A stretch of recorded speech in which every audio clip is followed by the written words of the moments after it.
I guess we can start. Okay, we're gonna slowly start Sunday school. I know our folks are kind of heading in.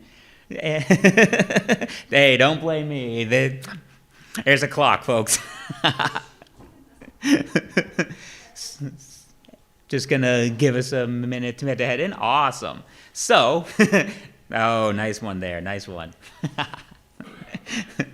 So, so as we begin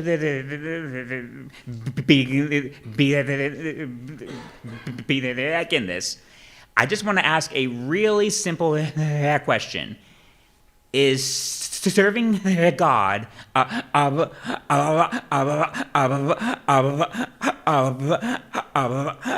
about things like title, the position, the prominence, and power? No, it's not. However, let's be honest. Has it always been that way? I don't know. When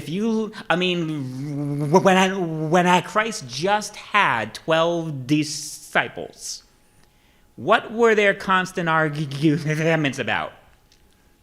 Who's in charge, right? Who's the greatest? Who's in charge? How do I get from here to there? So even though it should never be about that, it's something that we as Christians have had a hard time with from the very start, and we still have a hard time now that we talk about career paths. So I went to a Bible college, and there was a lot of conversation about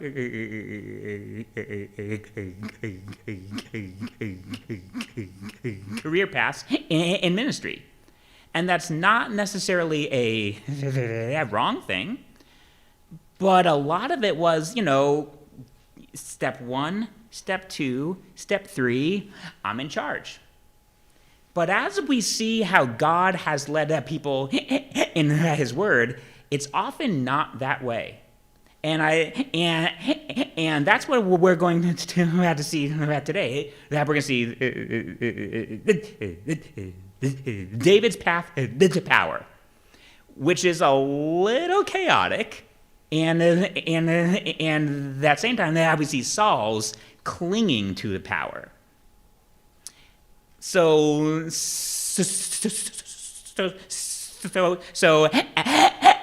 as a really brief review, we ended last week with David's star just continually on the rise. He does the hard right thing. He does the easy right thing. He just does right, and he gets more and more power, more and more influence, more and more opportunities. He's going up. And Saul is getting increasingly mad to the point where he sometimes throws a spirit on him, which is pretty mad. But so far, everything Saul does doesn't work out, and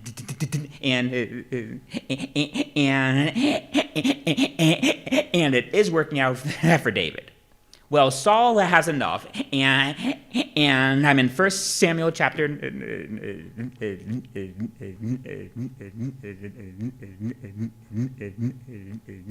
Yep, thank you. And just to summarize, Saul tells his people and his son, listen, I'm going to kill David.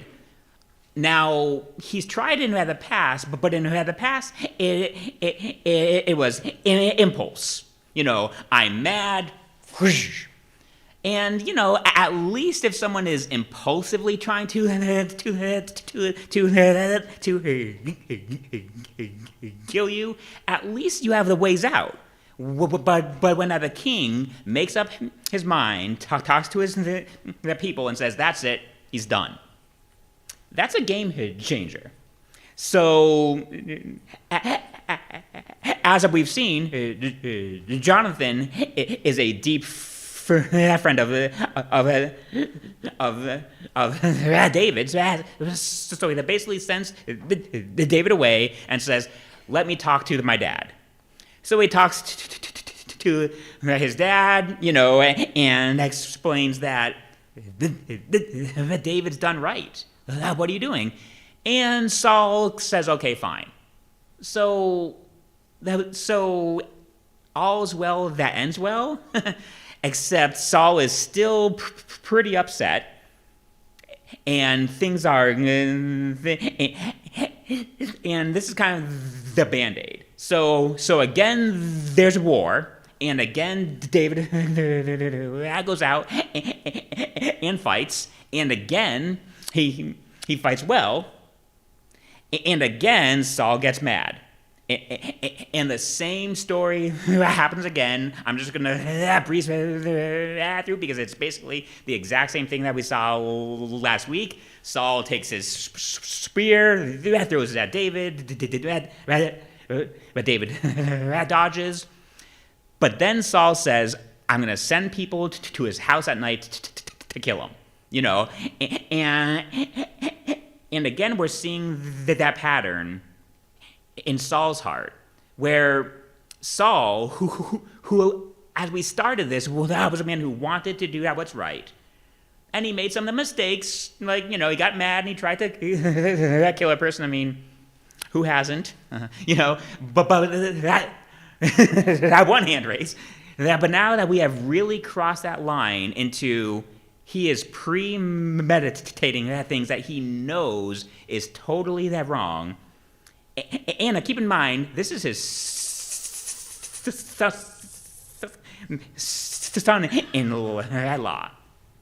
So he makes this plan, says, I'm going to send the people, and just done. Well,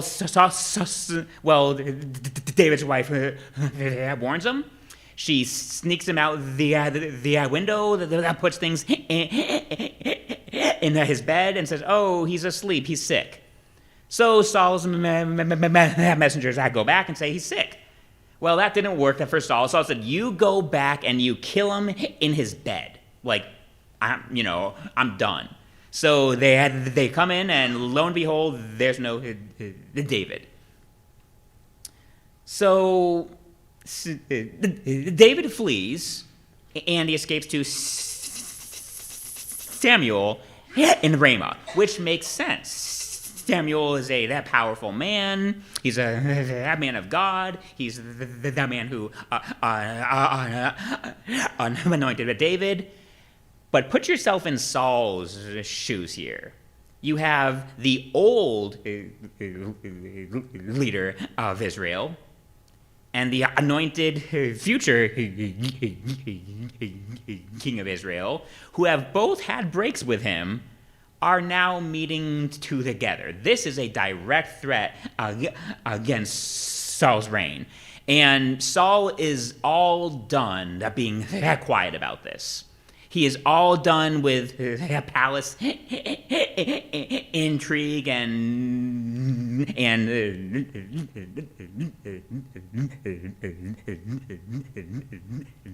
knives in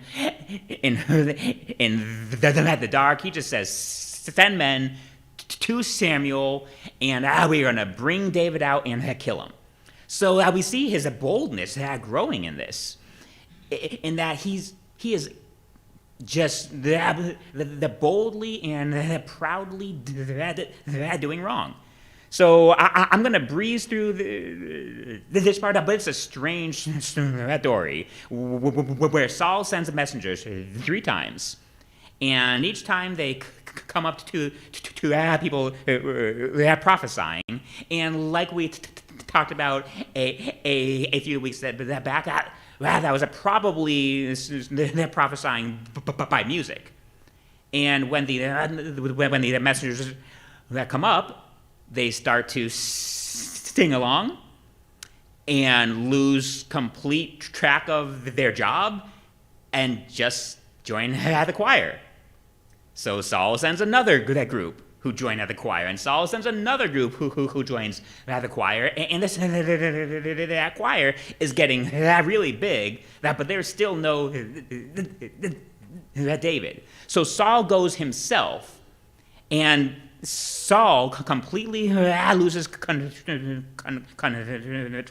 of himself. He that prophesies, he takes off his clothes and lies all night and day on the ground naked. So it's like, what? But Saul was at the point where he had no problem acting against David, against Samuel, against God, and God humbles him. Well, I would think Saul would have learned his lesson, but I think that we all know when we get to the point where we love power so much, where we love our position so much that we will do anything to keep it, we don't learn well or fast. So David flees in Ramah. He said, this isn't safe because, yes, it worked that time, but that's not something to bank on. So he leaves, and he goes and talks to Jonathan. And this is a story we are very familiar with, where they come up with a plan. I'm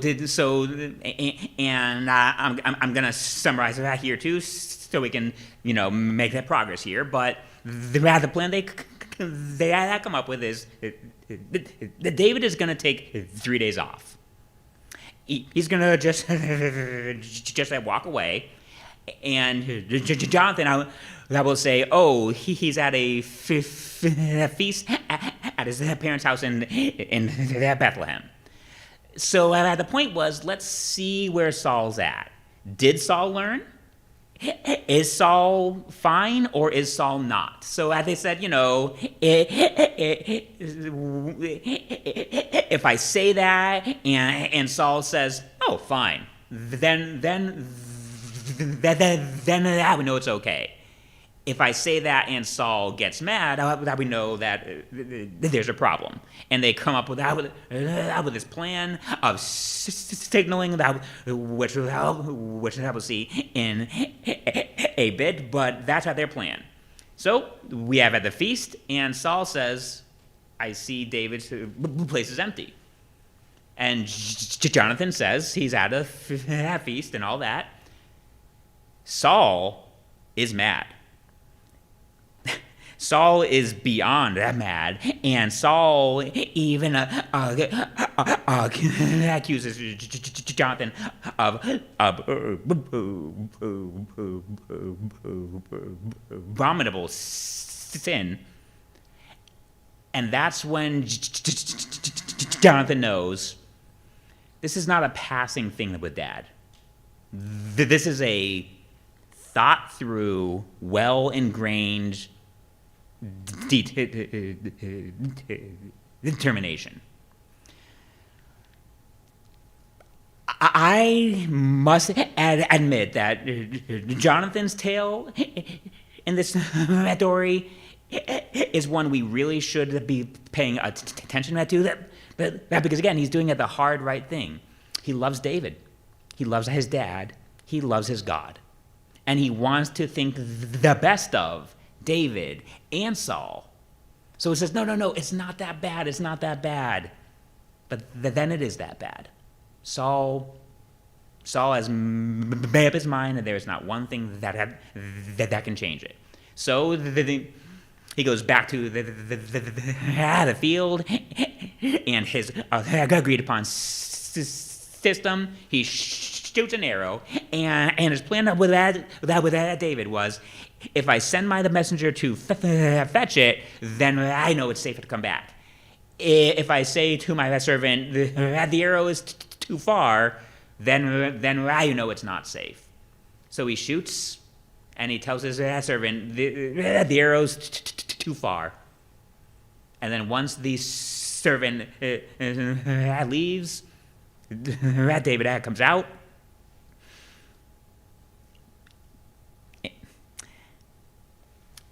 And this is a really sad but faith-filled at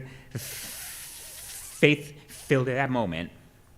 It says, and as soon as the lad was gone, David arose out of a place toward the south, and he fell on his face and bowed himself 3 times. And they kissed the one on another and wept until David acceded.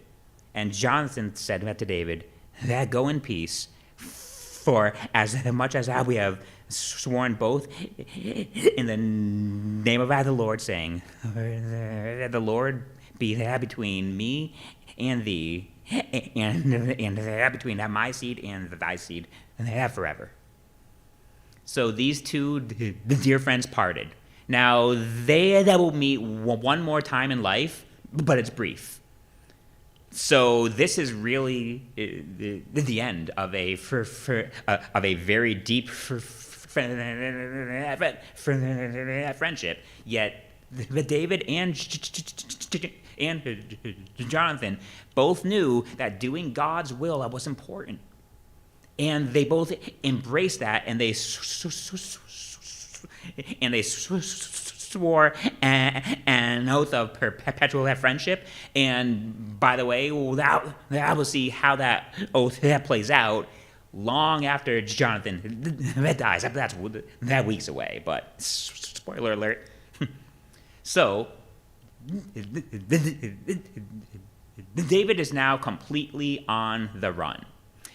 Before this point, he was running temporarily. Like, Saul's mad, duck. Maybe hide for that few days. At this point, there's a break and there's no going back. And he is completely, totally on the run. So let's look at his career path here. Shepherd to servant to the captain to outlaw. Wah wah. This is not the traditional that path. And how did David get to this point? By doing right. It's not that he did something wrong and got a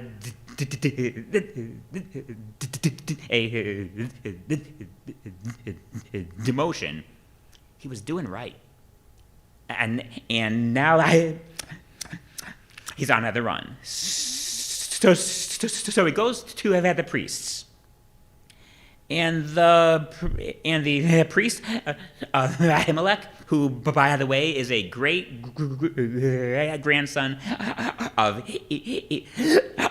Eli, because we'll see why that matters in a bit, but he sees just David all alone, and he's afraid. And he says, "Why art thou alone and no man with thee?" Because this is uncommon.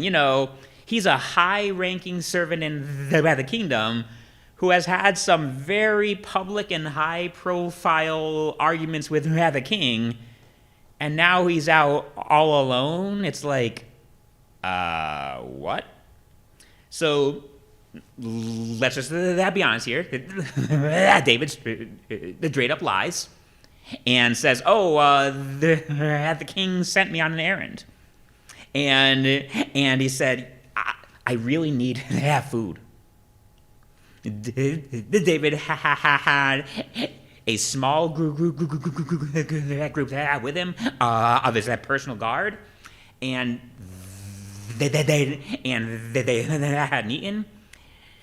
And the problem was the only bread the priest had was sanctified. The bread, which was only lawful for the priest to eat. Though, here's something I will see in the ministry of Christ. Did those laws matter? You bet they mattered. And did God severely punish people who mocked his laws and threw him out with absolutely no regard after God? Yeah. But this was not that. This was starving people who just needed bread. And the priest made the right decision that preserving life outweighs those concerns. And we know it's a right call because Jesus himself pointed to this as an example, and he gave David and his men food. And David says, I also need a sword. I didn't bring mine. He says, well, the only sword we have is the sword of Goliath. And David said, I will take that sword. There is none like it. So this is good. He's finally getting help, except, and I know all of us know at the ending, so it's not a surprise, but this is the dun-dun-dun, the moment where there was one man who saw all this, Doeg, an Edomite, a servant of Saul. So here's where we cue the ominous music. So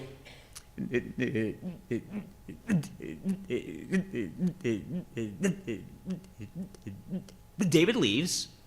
He doesn't do something here. And we know it by omission, and we also know it by what happens next. He doesn't inquire of God where he should go.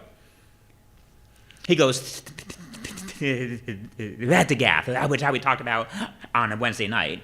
But this was the common thing in those days.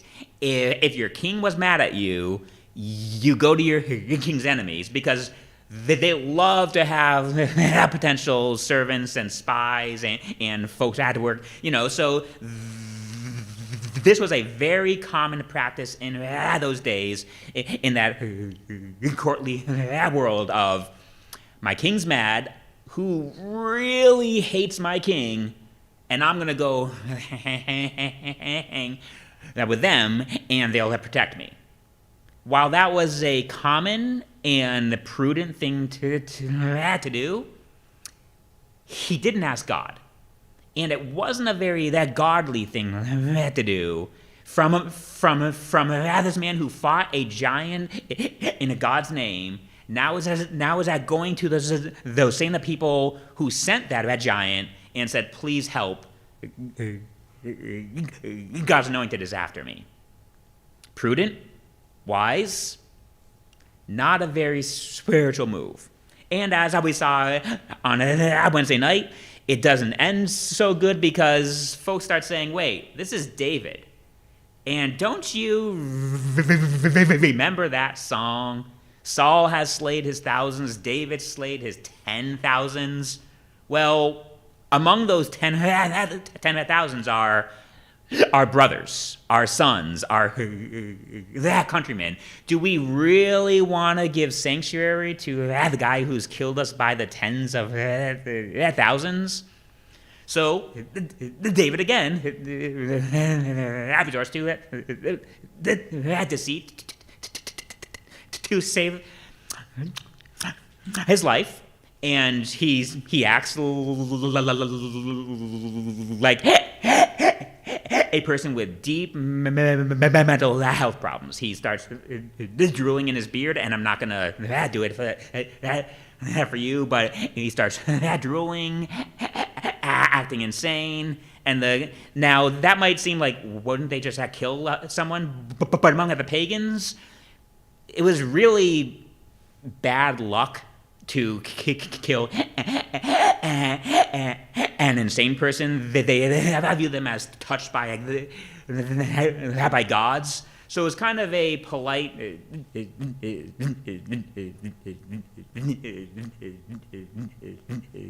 neglect. So the king says, don't I have enough madmen? You brought another one? So that's how he gets out of his scrape. and David had therefore departed thence and escaped to the cave of Adullam. Okay, so let's look at his the path again. You know, shepherd, servant, captain, outlaw, now an outlaw with even less friends and even less prospects, who just got turned away from the only place that he thought he could get help. And now he's in a cave all by himself. Something really interesting that happens in this time that is going to shape David's reign for his entire reign. It says, and when his brethren and all his father's house had heard it, they went down thither to him. And everyone that was in distress, and everyone that was in debt, and everyone that was discontented, they gathered themselves unto him, and he became a captain over them. There were with him about 400 men. So in every society, there are some people who just don't fit, who just can't make it within the confines of those societies' rules. Every society has them, and even the churches. And I'm not going to name names, but I think we know of one person who might fit that category, right? You know, who's just like, you know, there's them, and then there's just these people. Now, in most societies, those are misfits end up as either criminals or beggars or in prison because, you know, stuff didn't work out. Well, all these men came to David because they had no lands or things that were holding them back, and here that was a man who was kind of in their same boat, right? He at this point, David was a misfit too. He was in a cave that hiding from Saul. So he said, here is someone who we can go to. Now it says there are 400 here in a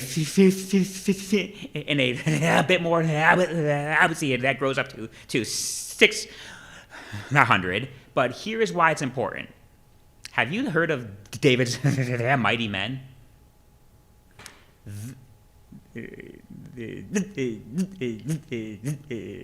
These are that core group who came to David before he was king. Not after that he was that king who they said, hey, here's a good guy to fight for. He's got money. Before he was king, these 600 men remained his core people from this time out. And among those 600, there were about 36 or 7 or so who were a part of the band, and these men did some amazing things. So, I mean, just to name that 3, there I was one who killed hundreds of people in one battle by himself, which is amazing. There I was one who when all of Israel had fled, he stayed by himself and fought so long and so hard, his sword got stuck to his hand. Because he had grasped it so long, he couldn't even open his hand. And there was one who fought all alone in a field and fought a whole army off by himself. And these three, there's one day when David was so longing for home, he said, "Oh, I wish I had a drink from the well at Bethlehem." These 3 people fought their way past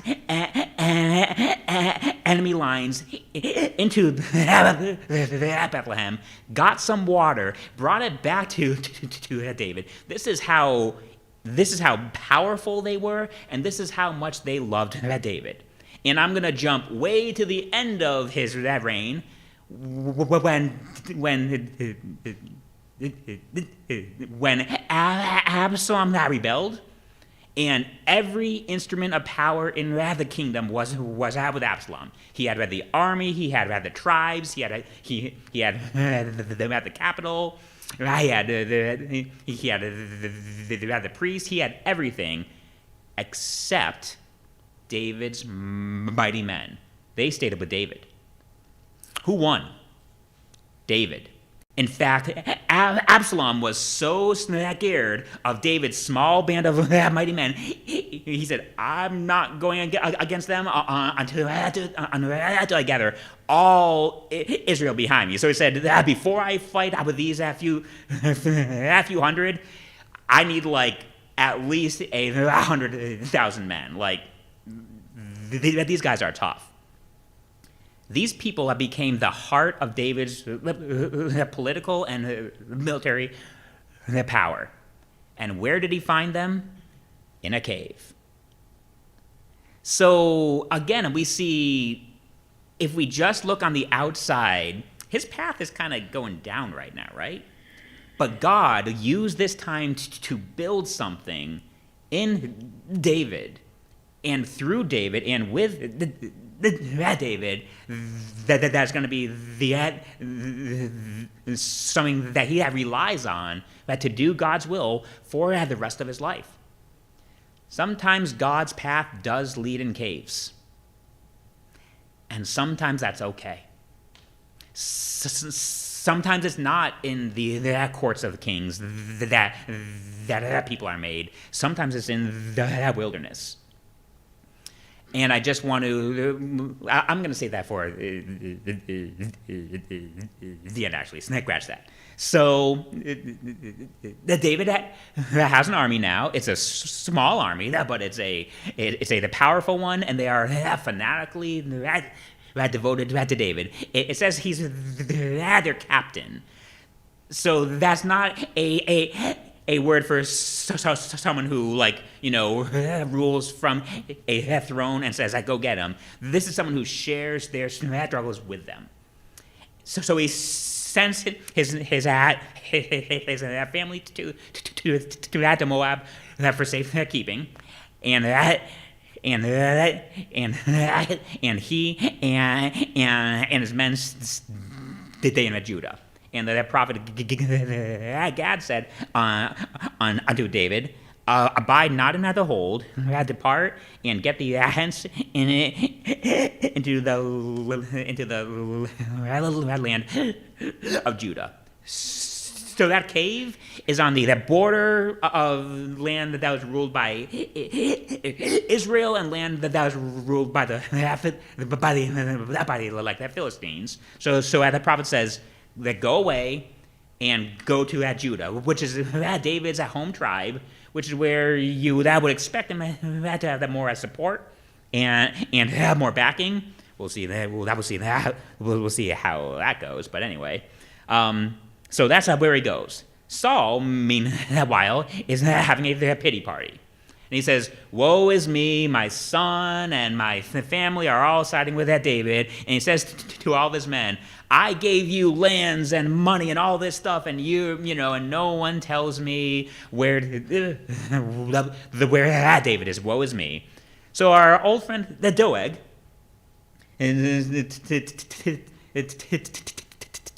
tells Saul, well, I saw David had Nob, and the priest gave him food and a sword and help. So Saul is mad now. So Saul goes after Nob, and he says to the priest, why did you help my enemy? And the priest said, and who is so faithful among all thy servants as that David? I don't know if the priest is telling the that truth or not. He might be saying, oh, I thought David was with you. He might just be saying that. He might have believed it, and we honestly don't know. And he says, which is the king's son-in-law, and that go that bidding, and is honorable into the house. So he says, well, I thought he was with you. I was just helping, you out. And he said, I didn't inquire of God for him, which is interesting. He says, be it far from me. He said, I was just trying to be a good person. I wasn't trying to do anything wrong. And the king said, thou shalt surely die, Ahimelech, thou and all thy father's house. Now, let's review back. Do you remember with Saul's big fall when he refused to kill all of the Amalekites? He obviously has no problem here killing the priests of God, but his men did, and his men have refused. But it says, and Doeg the Edomite turned, and he fell upon the priests, and he slew on that day 75 the persons that did wear the linen ephod, so priests, and Nob, the city of the priests, smote he with at the edge of the sword, both men and women and children and sucklings and oxen and asses and sheep with the edge of the sword. So all those things that Saul was supposed to have to do that back then, they do to God's priests. And one man escaped, Ahimelech's son, and he escapes to David, and David takes him in. I want us just to briefly remember, what did God say he would do to the house of Eli? He was going to he was going to wipe them out almost entirely,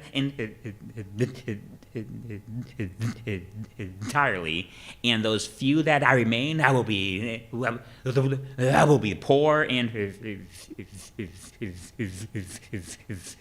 fugitives. Here do we see everything God said came into pass. So that we see Saul is just unhinged now. Once you start down that path, you just keep going. And if someone is an enemy of mine, scorched earth. And let's be honest, we have seen that in Christian history when leaders get so that focused on their position that it doesn't matter what they do, they will do anything to keep that. So this is just a incredibly sad state. I had to see how far Saul has fallen. So let's go back to David. He has his band of men, and someone reports to him that the Philistines are attacking Keilah, so he inquires of God and says, should I go help them? And God says yes. So he does. His men are not so sure this is a good idea, because they said, we're already afraid in Judah. You want us to go to war with somebody else now? But they do, and they win a great victory. I'm going to speed a little bit here, but those same men that he saves end up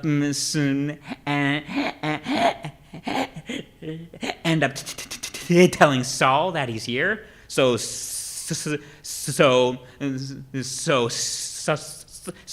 comes, and David asks God, will the men of Keilah give me up? And God says, yeah. So he runs. So imagine this. He has every reason in the world not to help them. He's got his own problems. he helps them, he saves them, and now he has to run because they are going to give him up to Saul. So he runs and he abides in the wilderness and in strongholds. So the places that are easy to defend and hard to sneak up on. They're perfect outlaw the places. So Saul sought him every day, but God delivered him. And this is at the last time Saul and Jonathan meet. I don't know how Jonathan made this work, but he found out where David was. He goes back to him, and they make a covenant before the Lord, and they part as friends, and that's the last time that they see him. So again, we see these Ziphites tell Saul that David's here. You might want to send your men. So Saul sends his men. David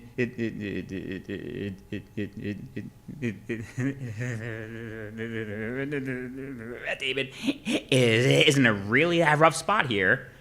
And then there's another war with the Philistines, so Saul has to leave off at chasing at David and go plaguing. So again, close call.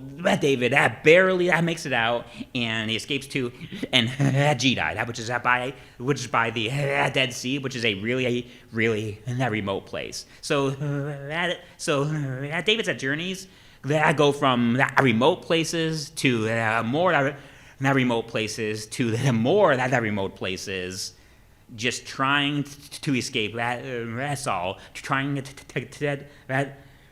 get somewhere he can be safe. So Saul gets 3,000 men, and he makes that the David squad, and they chase him. This is the first time we'll see this story, but there's a very similar one. But Saul and his men are chasing David. So Saul goes into a cave to use at the bathroom, and the David's men are already there, and they say, "This is your chance." And David goes up, he cuts off a corner of Saul's robe, but he will not strike against God's anointed. So after Saul leaves, David calls up. It says he bows himself to the ground, and he gives this speech where he said, "Who am I that you're chasing? I am a loyal servant of you. I just spared your life. God judged between you and I, but I did you right." And Saul has a change of heart. Saul says, "Is this thy voice, my son, David?" And Saul lifted up his voice and wept. So Saul does know he's done wrong, and this gesture really does affect him. I don't think that this is an act, because he would have no reason to act. It's sincere, but it is short-lived. So Saul says something very interesting. He says, "I know that you're going to win, and that someday you'll be king. Just promise me you won't wipe out my seed after me." And David agrees. And Samuel dies, and all Israel mourns. And David arose and went down to the wilderness of Paran, which is even more far out there. So Saul had this change of heart, but not a real change of heart. He felt bad, but he didn't change his actions. He's still trying to hunt David, so much so that David has to flee. He hasn't really changed. He just felt bad. And as we can see at the end, this is a pattern. And honestly, this is something that's a lesson to all of us. Saul was a sincere person. It's not that he was some cartoon character, arch evil person. But Saul was so in love with his own power, his own position, his own self, that even when he felt bad, he didn't feel bad enough to actually change. He just felt bad enough to feel bad about it. Now, we'll pick up this story at next week, but I just want to briefly talk about David's greater son. We have a captain of our salvation too. In Hebrews chapter 2, it talks about how Christ is not just God, that he is God, but he suffered. He suffered with us, for us. He shared our bondage. He shared our sufferings. And that's what makes him qualified as a captain of our salvation, as a leader that we can follow. Just as this time in David's life that really qualified him to serve. He was qualified because he was a hunted man. He knew hunger. He knew cold. He knew thirst. He knew all those things. That's what qualified him to be such a great king, and that's what qualified him to have the service of those band of misfits. Christ, even more so, is qualified not just because he's God, but because he is also man. The man who shared all of our burdens, who knows what it's like to be sorrowful, sad, broken, hungry, hurt. He is a leader that we can follow. So if you find yourself among those misfits, those people who don't quite fit, those things that things just aren't right, Christ is the perfect leader for you. Because those are just the kind of people he draws back to himself. Let's pray and then be dismissed. Our God, I do thank you for how you worked in David's life and what that teaches us. Lord, I ask for grace that we might seek to follow you, no matter where, the path that leads. And I do thank you for Christ, who is such a captain and such a leader, that we can serve him with all of our heart and soul and mind and strength. And I pray this in Christ's name. Amen. Thank you.